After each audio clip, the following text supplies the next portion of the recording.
Okay, well, thank you everyone for joining us this evening. My name is Kelly Paget, and I'm a business development specialist here at the Kentucky Center for Ag and Rural Development. We are celebrating our second webinar here for the Kentucky AgVets program. So today we're going to talk a little bit about funding resources as well as some key steps in the business planning process, and then walking through some financials. We'll make it fun, I promise. I'm joined today with several guests, and I will hand the microphone over to Ms. Amanda Robertson with USDA.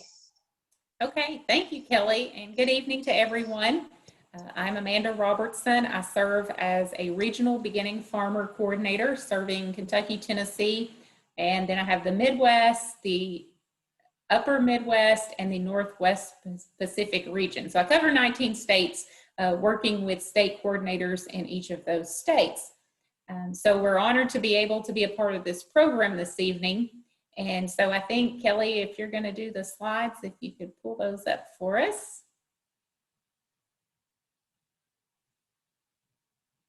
Okay, so within the veterans in agriculture, so we definitely want to take time to honor our veterans. So first of all, thank you all for your service. We appreciate that very much.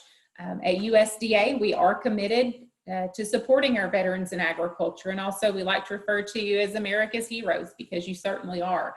So this is just a little way that hopefully we can give back to you as you've transitioned from service to civilian life. If you have an interest in agriculture, then we certainly want to be able to support you in that endeavor. You had the mission to protect, now you have the mission to provide. You can still, you protected our country, and we appreciate that so much. So you now have an opportunity to continue to provide for your country, for your families, your community, your state, and country as a whole by providing food, fiber, and shelter. And so we are here to support you in that through various programs. We offer incentives and priorities in a lot of the programs that are offered across USDA. And the reason that we're doing this and we offer this to folks such as yourself is because of our ever-growing population. We're anticipating that our food production needs to increase by 70% by the year 2050, which is quite significant. So through the Beginning Farmer Initiative, which, as I stated in the beginning, I'm the Beginning Farmer Coordinator, we take veterans into this category. These are special targeted groups that we reach out to, with veterans being one of them. So next slide. We like to say at USDA there is a place for everyone. So we have some definitions that we go by on what a veteran farmer or rancher is. So it's anyone who has served in the armed forces and has not operated a farm or ranch for more than 10 years. Or if you've attained status as a veteran during the most recent 10-year period. So for our definition, I would truly believe once a veteran, always a veteran. So for our programs, in order to get those incentives and priorities, these are the definitions that we certainly take into consideration. Now, if you're an LLC or an entity, anything like that, at least 50% of the members must be held by veterans and have that veteran farmer status to be considered a veteran farmer for that entity. Next slide. So I mentioned our state beginning farmer coordinators. On getting started with USDA, these individuals, they're a great contact for Kentucky. It's Angela Watson. She actually works in the Kentucky State Office. She is with the Farm Service Agency. So we began the Beginning Farmer Initiative back in 2016. And the state coordinators, this was a requirement of the 2018 Farm Bill. Things went so well. We had such great response from our programs, from the work that the regional coordinators were doing, that they deemed it necessary for every state to name a beginning farmer coordinator. So they would have that personal contact within the state. So that's what happened. So these folks just came on board approximately, maybe we got everyone enrolled 6 months ago. So they're starting to do this work in each of the states across the country. So we like to say for a beginning farmer, veteran farmer, minority farmers, this is a great contact to have. So in Kentucky, Angela is your first point of contact. Now, I work with all these state coordinators, so by all means, you're welcome to reach out to me. I'm happy to help you in any way that I can as well. So she and I do a lot of work together to connect with your local USDA service center. This is, I can't stress enough the importance. If you feel like you would like to participate in USDA programs, which we most certainly welcome you to do, we have every county covered by a service center. Now, if you don't really know where to go, you've never connected with USDA, we have a USDA service center locator, very easy to find. You can go to a search engine, Google, just type in that USDA service center locator. A map of the US will come up. You can choose your state. For here, we'll choose Kentucky. Then you'll be able to choose your county. Now, every county does not have a USDA service center physically located in that county. However, every county is serviced. It may be in a neighboring county, but you do have a point of contact and someone to work with locally. You're able to visit one-on-one with the Farm Service Agency and the Natural Resource Conservation Service. We like to say the Farm Service Agency is the first place you should visit when getting connected with USDA. We typically say, just use that locator, find the address, go visit in person. Unfortunately, due to the pandemic, for your safety, for our employee safety, we're conducting business a little bit differently. We're doing phone appointments. So all business is conducted over the telephone or by email. We are allowing people to come to the office, but the employees go out to the parking lot and you sign papers that way. You're not actually coming into the service center currently. Hopefully we'll get past this. Provisions are being made. We're looking at, I think we're moving forward on that. But unfortunately, due to the circumstances, that's how we've been able to do business the last year, pretty much. So next slide. Our program assistance, we're going to now begin to talk a little bit about that. As I mentioned, beginning with the Farm Service Agency, you may think we put a lot of emphasis on talking about these programs. That's simply because this is the first place you need to visit to get connected with USDA and to get established. With our farm programs, I like to say we have two different divisions of FSA. We have farm programs and we have farm loan programs. So to get started, get enrolled in our database, if you own land and you haven't connected with FSA, I would encourage you to take your deed and take forms of ID because they'll need your name, address, social security number, telephone, just the typical basics to get you enrolled into our system. And then that allows you to then participate in our programs. Also, I mentioned if you own the land, you need to take your deed. If you have a plat, that's very helpful because the employees will delineate out your property from aerial photography and assign you a farm serial number. For many of our applications, a USDA, I'll even go into saying for state programs, once you get connected, you're in your farming operation, if you go to the Kentucky Department of Agriculture, if programs are handled locally, let's say you use your local conservation district, if they're administering a program and they have something you'd like to sign up for, many times those applications ask for an FSN. That's a farm serial number, and you get that number through the Farm Service Agency. A lot of people often think that that's your social security number and EIN number, but it's a farm serial number. So just keep that in mind when you're beginning, connect with FSA first. So we offer disaster assistance.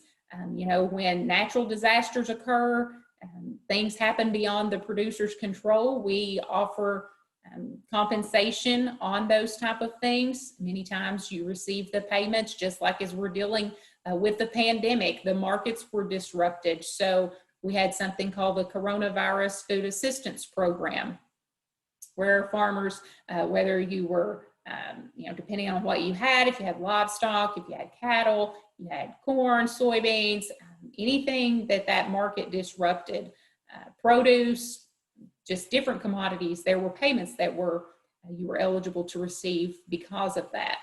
So we provide those payments. We have conservation programs. to help you improve conservation practices on your farm. These are oftentimes cost share programs, so we will do cost shares to help you get, for example, if you're wanting to plant native grasses on your property, if you're wanting to plant trees for riparian buffers, different things, there's cost share available to get those established. Then you receive an annual payment from those type of programs. Typically contracts 10 to 15 years, you set that land aside and you don't do anything with it other than those conservation practices. Then we have safety net programs. This is when prices dip below a certain price, and we're here once again to provide compensation on what's going on. Oftentimes we think about our safety net programs for our grain farmers. And then we have risk management tools. So all that we do, just as what we have talked about, we try to help mitigate the risk that you may have in your farming operation through various programs. Our farm loan division, we talk a lot and put a lot of emphasis on farm loans, simply because for our beginning farmers, you've got to have something to do something with before you can participate in the other programs. So we afford you that opportunity through our farm ownership loan program and our farm operating loan program. We help people. The farm ownership loan, of course, is just what it says, helps you to purchase land. Currently, our interest rates on those are 2.75%. That's what the March interest rate is going to be, because we're quickly approaching March. So that is that. We can term that up to 40 years, and we finance 100%. So you're not going to really go to any other lender and get those type of rates. Then for our operating loans, those are termed up to 1 to 7 years. So we can do an operating loan there. Interest on that is 1.375, and that's locked in for the life of the loan as well. And again, these are for March. Our interest rates fluctuate a little bit from month to month, but once your loan is approved or it's closed, then that rate's locked in for the life of the loan. Now, our microloans are what really helps our beginning farmers. A lot of our veterans use this program. It's the simplified loan process. It's $50,000 or less. It can be utilized for purchasing land. So we have a farm ownership microloan program, and we have a an operating loan microloan. So all of it's $50,000 or less, and it is highly utilized. In Kentucky, we do a lot of microloans because, it's helping folks to get started. Given the type of operations we have, it's just a good fit. So maybe something you want to check in on. Then our loan guarantees. This is where a commercial lender, in essence, becomes the customer to FSA. You actually work with a conventional lender on getting a loan. This is if it goes above what we can provide you with through our direct program. So our limit on our farm ownership loans is $600,000, and for our operating loans is $400,000. So anything over that, then we have to process it as potentially a loan guarantee or a participating loan. We've got other options, but we felt like for this audience and for our beginning farmers, typically these type of loans here are captured and are satisfactory for what those folks are looking for. Next slide. As we move on, we talk about the natural resource conservation services. This is certainly a sister agency, and as I mentioned in the beginning, FSA and NRCS are typically co-located in the same building. In Kentucky, that's the case in most counties. There may be some counties where it may be a standalone. If FSA is located in a neighboring county, then you may have a standalone NRCS office or conservation district. But typically they are co-located, so it's easy to kind of kill two birds with one stone as you're visiting that service center. It's good to build a relationship with these folks. We like to refer to them as our field people. So they provide financial assistance as well as technical assistance. So if you're new to farming, you're just getting started, you're not certain what you want to do with your property or what may need to be done, these folks will come out and view your property with you free of charge. You do not have to do what they recommend. You're not required to take their recommendations, but there's programs out there that can help you and to help improve the conservation on your property, address environmental concerns, anything along those lines. One of the most popular programs that our beginning farmer veterans utilize is EQIP. It's the Environmental Quality Incentives Program. And with this, as I mentioned, veterans receiving priority through our ranking process.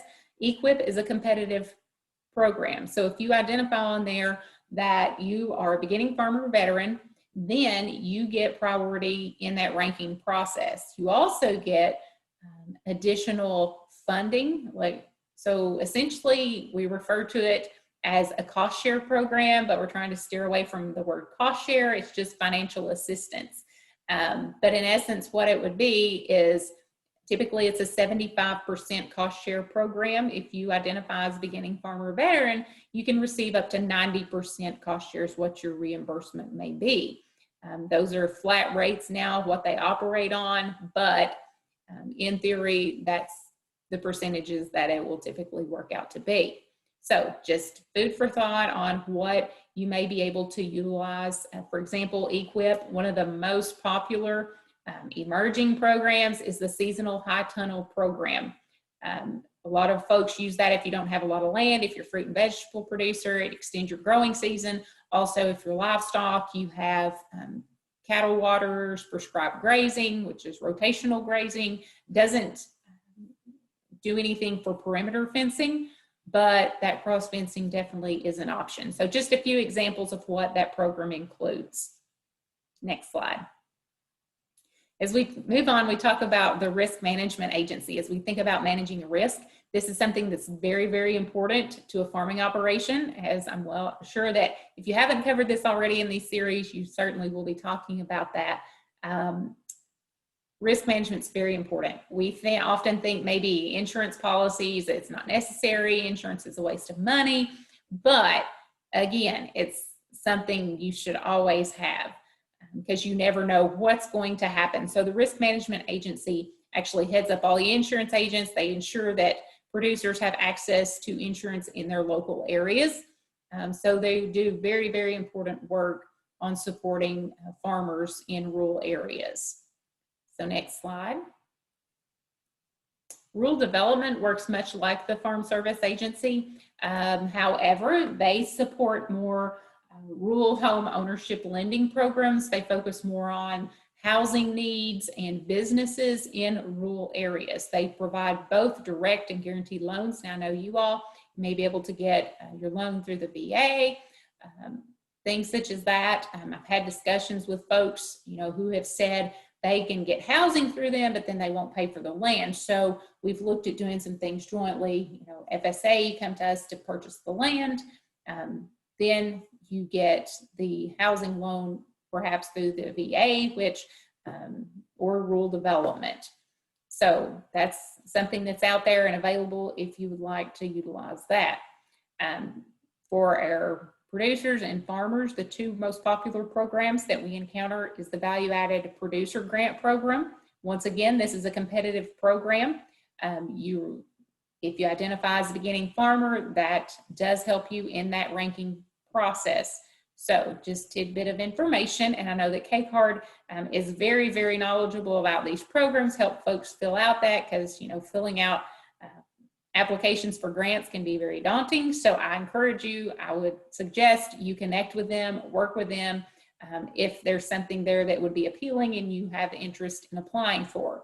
So the Value Added Producer Grant Program, if you're, just as it says, if you're adding value to your products of what you're growing. So if you're raising berries and making jam, if grapes to wine, tomatoes to salsa, anything like that to add value to your product, whatever you're doing. So something to keep in mind there. And then the Rural Energy for America program, you're looking to make energy improvements on your farm.